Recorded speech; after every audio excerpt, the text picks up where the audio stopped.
السلام علیکم۔ آج جون 2025 کی 6 تاریخ ہے، 3 تاریخ ہے، اور قربانی کے سلسلے میں ایک بات کو لے کر میں حاضر ہوا ہوں۔ اکثر بیشتر ہمارے یہاں یہ بڑی بحث کا مدعا ہوتا ہے کہ قربانی کے 8 جانور بتائے گئے ہیں قرآن میں۔ بات بالکل صحیح کہی گئی ہے، 8 جانور بتائے تو گئے ہیں، لیکن کیا وہ واقعی قربانی کے سلسلے میں بتائے گئے ہیں یا کسی اور زمرے میں؟ اس پہ تھوڑی سی بات کرنی ہے۔ یہ سورہ الانعام کی آیت نمبر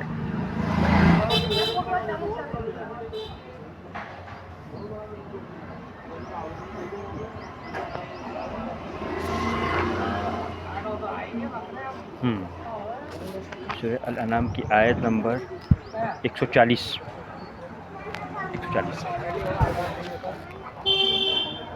اعوذ باللہ من الشیطان الرجیم، بسم اللہ الرحمن الرحیم۔ وقالوا ما فی بطون هذه الانعام خالصۃ لذکورنا ومحرم علی ازواجنا۔ یہ آیت ہے، اس کو آگے اور قرآن شریف دیکھ سکتے ہیں۔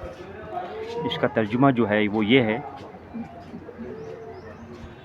اور وہ یہ بھی کہتے ہیں کہ جو چیز ان مواشی کے پیٹ میں ہے وہ خالص ہمارے مردوں کے لیے ہیں اور ہماری عورتوں پر حرام ہے، اور اگر وہ بچہ مردہ نکلے تو اس میں مرد اور عورت دونوں شریک ہیں۔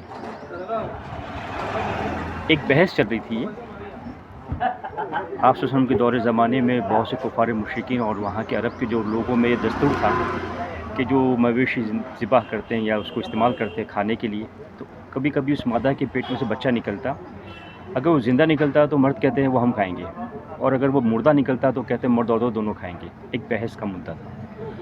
اللہ تعالیٰ نے اس کو یہاں کوٹ کیا ہے اور واضح کر دیا ہے ان لوگوں کے درمیان کہ یہ کیا کرتے ہیں، اور اسی کا جواب پوری وضاحت کے ساتھ اللہ تعالیٰ نے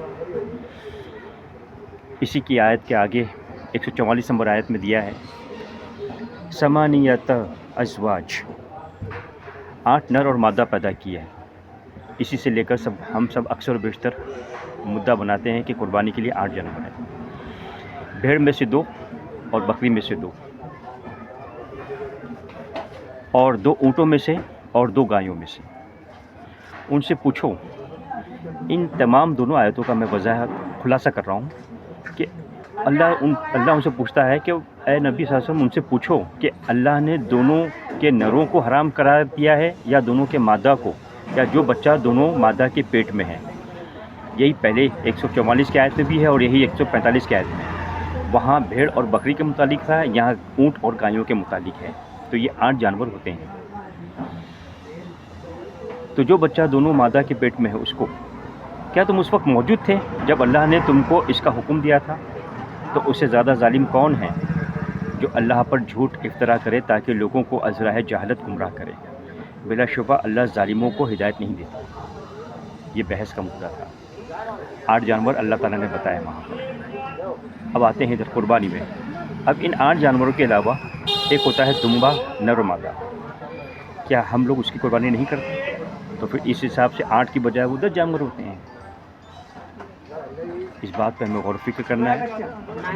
یہ دونوں باتیں آ گئی ہیں، سوال اور اس کی وضاحت کے ساتھ جواب۔ یہ میں چھوٹے چھوٹے شارٹ بنا رہا ہوں تاکہ پھر آگے تفصیل سے بات ہو جائے۔ یہ پہلا پارٹ ہے، اب دوسرا پارٹ میں بتاتا ہوں آگے انشاءاللہ۔ السلام علیکم۔